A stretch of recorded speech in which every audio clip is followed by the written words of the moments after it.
Bakit tayo nagdarasal?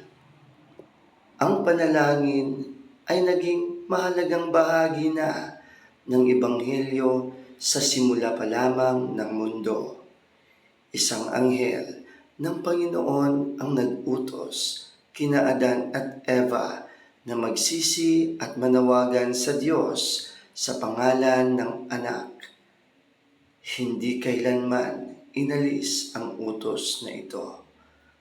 Tutulungan tayo ng panalangin na mapalapit sa Diyos.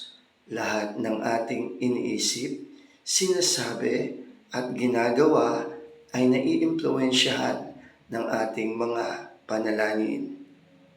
Dapat nating ipagdasal na magkaroon tayo ng lakas na labanan ang tukso ni Satanas at ng kanyang mga kampon. Dapat tayong manalangin para ipagtapat ang ating mga kasalanan sa Diyos at hingin ang kanyang kapatawaran. Dapat tayong manalangin para sa patnubay at tulong ng Panginoon sa ating pang-araw-araw na buhay. Kailangan nating ipagdasal ang ating mga pamilya at kaibigan, kapitbahay, pananim at mga alagang hayop, trabaho sa araw-araw at iba pa nating mga gawain. Dapat nating ipagdasal na protektahan tayo mula sa ating mga kaaway. Dapat tayong manalangin para magpahayag ng pagmamahal sa ating Ama sa langit at lalong mapalapit sa Kanya.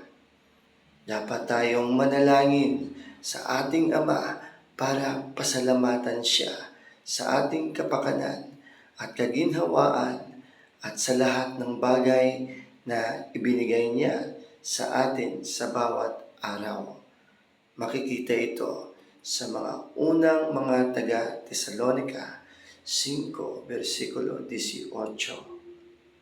Kailangan nating ipagdasal na palakasin tayo ng ating Ama sa langit para maipamuhay ang Ebanghelyo. Dapat tayong manalangin para manatili tayo sa makipot at makitid na landas tungo sa buhay na walang hanggan. Dapat tayong manalangin sa Diyos, ang pinagmulan ng lahat ng kabutihan, para maging matuwid ang ating mga iniisip, sinasabi at ginagawa.